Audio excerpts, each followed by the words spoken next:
ተማሪ እዩ ተከተልና ሐሴት ጸጋዬ በምስራቅ ጉራጌ ዞን በቡታጅራ ከተማ አስተዳደር ንቡር ልዩ አዳሪ ሁለተኛ ደረጃ ትምህርት ቤት ላይ የ9ኛ ክፍል ተማሪዎች ናቸው። በትምህርት ቤቱ መከፈት ደስተኛ መሆናቸውን ገልጸው ራሳቸውን ለብሔራዊ ፈተና በብቃት እንዲያዘጋጁ እያደረጋቸውም ይገኛል። እናም ትምህርት ቤቱ የተሻለ እድል ይዞ መጥቷል ነው ያሉት። ትምህርት ቤቱ በኢንፍራስትራክቸር በምንለው ደረጃ ላይ በጣም ሃይ ኳሊቲ ያለው እና በጣም አሪፍ የሆነ ትምህርት ቤት ነው እና በቃ በቀጣይ ዓመትም ኳሊቲውን እየጨመረ ተማሪዎች በስተው ብንጠነከር የሚለውን ሐሳብ ለማንሳት ወዳለሁ። በቡታጅራ ላይ ሜንሊ ላይክ ቦርዲንግ ስኩል መከፈቱ ምንድነው በፊት ከምንማረባቸው ትምህርት ቤቶች ሞር ላይክ ጎላችንን ሞር አቺቭ እንድናደርግ በጣም ትልቅ የሆነ እድል እንደተፈጠረልን ብዬ ነው ማስበው። ኖት ኦንሊ አወር ጎል ብቻ ሳይሆን ኦል ራውንድድ ፐርሰን ሆነን እንድንወጣ ላይክ በሁሉም ፐርስፔክቲቭ ሞር ዴቨሎፕድ እንድንሆንና ራሳችንን ኢምፕሩቭ እንድናደርግ በጣም ትልቅ የመጣ ላይክ ኦፖርቹኒቲ ነው የምንወስደው። ይሄ በጣም ትልቅ እድል ነው ብዬ አስባለሁ።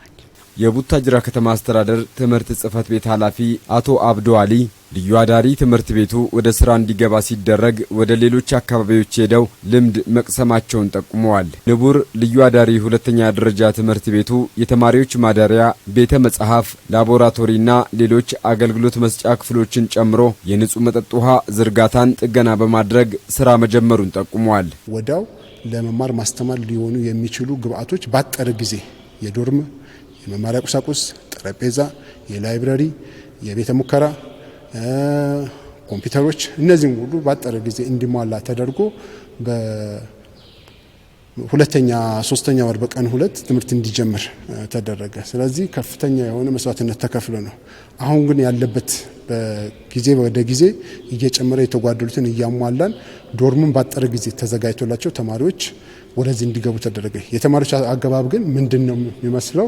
በ2017 የተማሩ ተማሪዎች በመንግስትም በግልም በቡታጅራ ከተማ ውስጥ ያሉ አንደኛ ደረጃ ትምህርት ቤቶች የተማሩ ተማሪዎች 74 እና ከ74 በላይ ያመጡ ተማሪዎች መልምለን እዚህ እንዲገቡ ተደርጓል። 60 ተማሪ ገብተው የመማር ማስተማር ስራ እንዲጀምር ተደርጓል። ከክልሉ ትምህርት ቢሮ ፍቃድ መገኘቱም ጠቁመዋል። ከተማ አስተዳደሩ ከ45 ሚሊዮን ብር በላይ በጀት መድቦ ወደ ስራ መገባቱንም አስረድተዋል። እና ተማሪዎች በቀን 3 ጊዜ ይመገባሉ። ይሄ ሲደረግ በጣም ከፍተኛ በጀት ነው። ወደ 45 ሚሊዮን ብር ነው ተመድቦ ይሄንን እየተሰራ ያለው 45 ሚሊዮን ብር። ስለዚህ በዚህ 45 ሚሊዮን ይሄ ግቢ እንደምታዩት ሰፋፊ አዳራሾች ነበሩ። ሰፋፊ አዳራሾች ባጠረ ጊዜ ለኮንትራክተሮች ሰተናቸው በክፍል ደረጃ ስታንዳርድ መሰረት ተደርጎ በክፍል የመማሪያ ክፍል 10 ክፍል አለን። ላቦራቶሪ ክፍል አሁን አልቋል። የስቶር መማሪያ እንዲሁም የቢሮ ጭምር ላቦራቶሪ ክፍልም እንዲሁ አልቋል። እንደገና መማሪያ ክፍሎቹም በስታንዳርድ 56 ካሬ እንዲመጡ ተሰርቶ ቢሮዎች አልነበረም። እንደዚሁም ቢሮዎችም በስታንዳርዱ መሰረት ተለክተው ተሰርተው የተጠናቀቀበት በአጭር ጊዜ ተሰርቶ ነው። ይሄ ሁሉ ርብርብ ተደርጎበት ከፍተኛ በጀት የአመራር ቁርጠኝነት የታየበት አዳሪ ትምህርት ቤት ነው ማለት ይቻላል። የቡታጅራ ከተማ አስተዳደር ከንቲባ አቶ አብዱ አህመድ ንቡር ልዩ አዳሪ ሁለተኛ ደረጃ ትምህርት ቤት ኮሌጆችና ዩኒቨርሲቲዎችን መስተካከል የሚችል ቁመና እንዳለው ጠቅሰው ግማሽ ቢሊዮን ብር በላይ ወጪ የተደረገበት ተቋም ነው ብለዋል። እንግዲህ በአይጥ እርባታ በሚል የሚታወቀው ድርጅት ዛሬ አዳሪ ትምህርት ቤት ሆኖ ቦርዲንግ ስኩል ሆኖ በጣም ተወዳዳሪ ዩኒቨርሲቲ ሊስተካከል የሚችል ኮሌጅ ሊስተካከል የሚችል ሰንበት በት ያለ ከግማሽ ቢሊዮን ብር በላይ ኢንቨስት የተደረገበት ግቢ ነው። 4.7 ሄክታር ላይ ያረፈ ነው። ይሄ ትውልድ ከመገንባት ያለፈ ሌላ ስራ የለም። ስለዚህ እዚህ አካባቢ መሰራው ስራ ጨከን ብለን መስራት መቻል አለብን በሚል ወደ ተግባር ተገባው። ልክ አዳሪ ትምህርት ቤቱም ላይ እንደ ከተማ አስተዳደር በጣም ጨከን ብለን ነው የገባ ነው። ሀብት አሰባሰብም ከአጠቃላይ ማህበረሰቡ ትብብር አድርጎልናል። ሀብት ሞቢላይዝ አድርገን እንደ ከተማ አስተዳደሩን ኮሚትመንት ተወስዶ በድምር ውጤት ይሄንን ለአይጥ እርባታ የተገነባው ግንባታ ግምት ከፍለን ነው ለአዳሪ ትምህርት ቤት እንዲውል ያደረግነው። ይሄ ዛሬ የሚታዩት ተቋም ትላንት በነበረው አይነት ተቋም አይደለምና ይሄ ተቋም ሬኖቬት አድርገን ሪሼፕ ተደርጎ ለአዳሪ ትምህርት ቤት በሚሆን መልኩ መልክ አስይዞ ተጨማሪ ኢንቨስት ተደርጎበት ነው ወደ አዳሪ ትምህርት ቤት እንዲቀየር የተደረገው። ልዩ አዳሪ ትምህርት ቤቱ እስከ 300 ተማሪዎችን ተቀብሎ የማስተማር አቅም እንዳለውም ከንቲባው አስረድተዋል።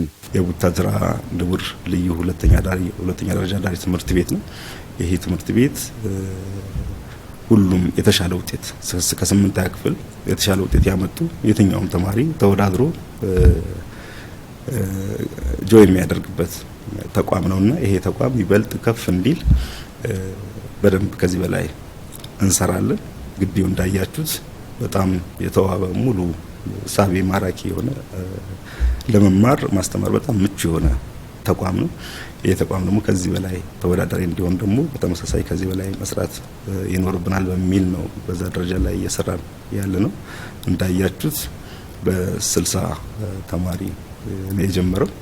ወደ ከ300 በላይ ተማሪ የመቀበል አቅም አለው በሚል ነው በዚህ ልክ እየሰራን ያለ ነው ከ9ኛ እስከ 12ኛ ክፍል ማለት ነውና ከዚህ አንጻር ከፍተኛ ኮሚትመንት እየተወሰደበት በጣም ዋጋ የከፈሉ ተቋማቶች አሉ። ቴንኪው ማለት ፈልጋለሁ።